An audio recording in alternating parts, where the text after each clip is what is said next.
again, taken all the camera sounds off. To be quite honest, I don't tend to use sounds, as in notifications and stuff, on my phone anyhow, because I find it very distracting.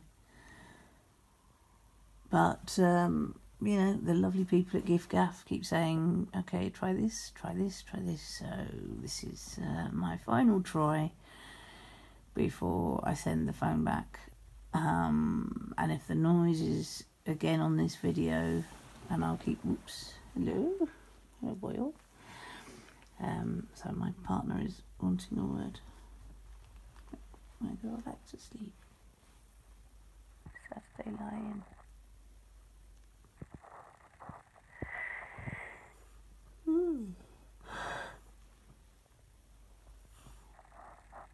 Saturday lying.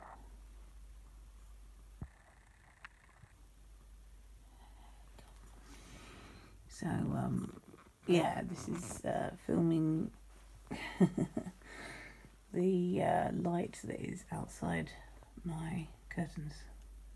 I can't think of anything more interesting to film right now. Well, I can, but nothing that I'm going to put up on YouTube.